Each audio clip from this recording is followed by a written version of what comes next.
एक ऐसा विशाल भंडारा जहाँ पर लोग आ रहे हैं अपनी आस्थाओं को लेकर, अपने विचारों को लेकर, और यहाँ पर इस आश्रम को देखने के बाद में, यहाँ के लोगों के विचारों को सुनने के बाद में, यहाँ की भक्ति को देखने के बाद में उन्हें लगता है कि कहीं न कहीं हम गलत रास्ते पे जा रहे हैं, और वो अपना उस रास्ते को छोड़कर यहाँ भक्ति से जुड़ जाते हैं, पूर्ण मोक्ष की तलाश करते हैं और सतगुरु से दीक्षा ग्रहण करते हैं। हमारे साथ में ये महाराज जी मौजूद है, इनसे हम जानेंगे आखिर इन्होंने भी संत रामपाल जी महाराज जी से दीक्षा ली है, वो क्यों ली है। क्या नाम है सर आपका? चंदन सिंह।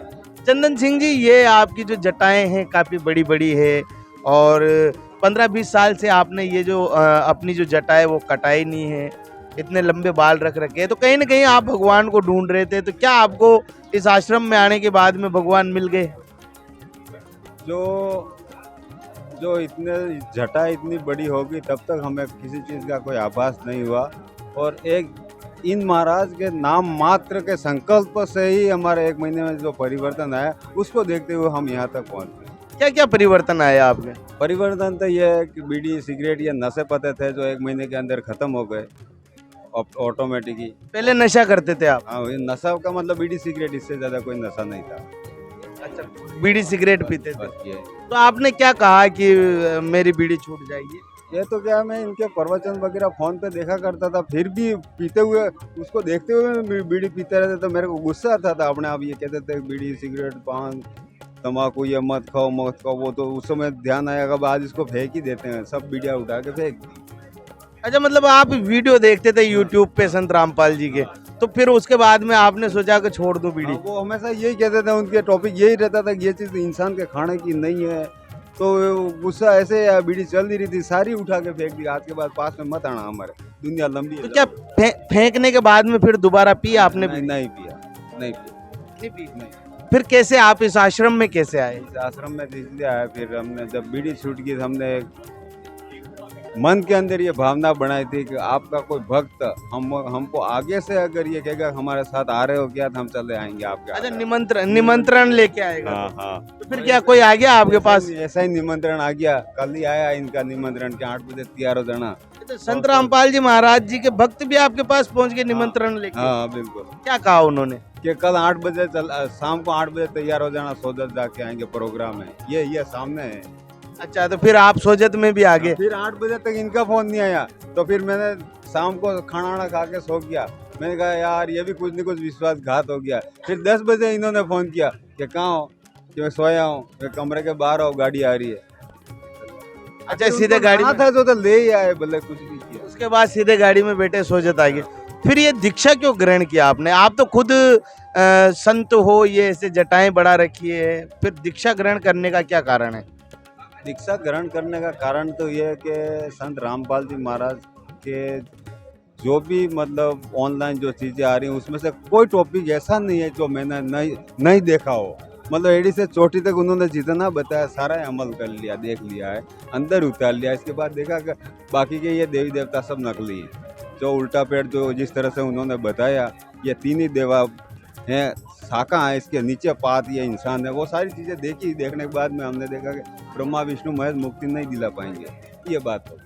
अच्छा, तो फिर आपने सोच लिया कि भाई यहाँ मुक्ति नहीं मिलेगी? इंसान भक्ति किसके लिए करता? मोक्ष के लिए करता। जब यहाँ मोक्ष नहीं हो रहा है तो फिर क्या मतलब है?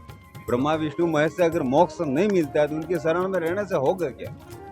तो फिर क्या लगता है आपको, अब आपने संत रामपाल जी महाराज से दीक्षा ले ली है, उनके द्वारा बताई गई साधना भी आप करोगे, तो आपको क्या लगता है मोक्ष हो पाएगा?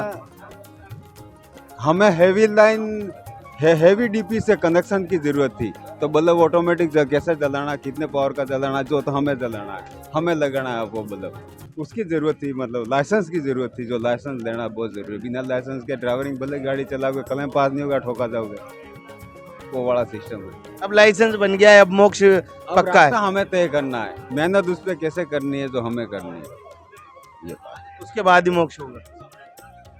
जो लोग भटक रहे हैं इधर उधर, भगवान को ढूंढ रहे हैं, उनको क्या कहना चाहोगे आप?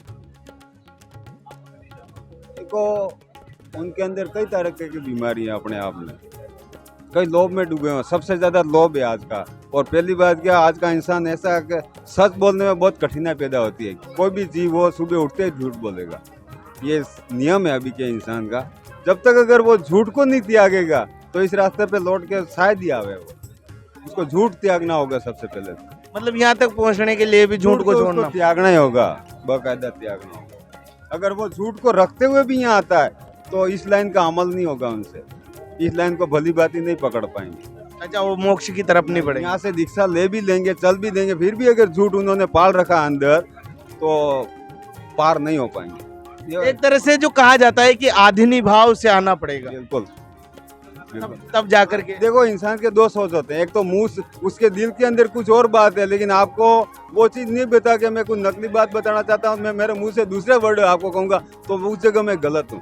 मन कुछ और कह रहा है और आपको जवाब कुछ और दे रहा हूँ तो वहाँ मैं गलत हूँ। ऑटोमेटिक मैं खुद ही गलत हूँ, हमें आभास होना चाहिए। ऐसी गलती नहीं होनी ये चाहिए। जटाएं कितने सालों से रख रखी है? ये 16 साल हो गए। 16 साल से बाल नहीं कटवाए आपने। पहले क्या साधना करते थे आप?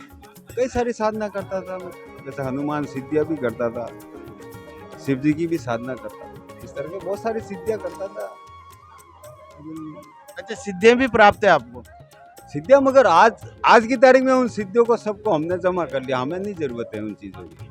हम यहाँ नहीं आए उससे पहले भी हम किसी देवी देवता के जो अगरबत्ती धूप ध्यान करते थे उनको ये कहते थे हमें आपकी ज़रूरत नहीं है।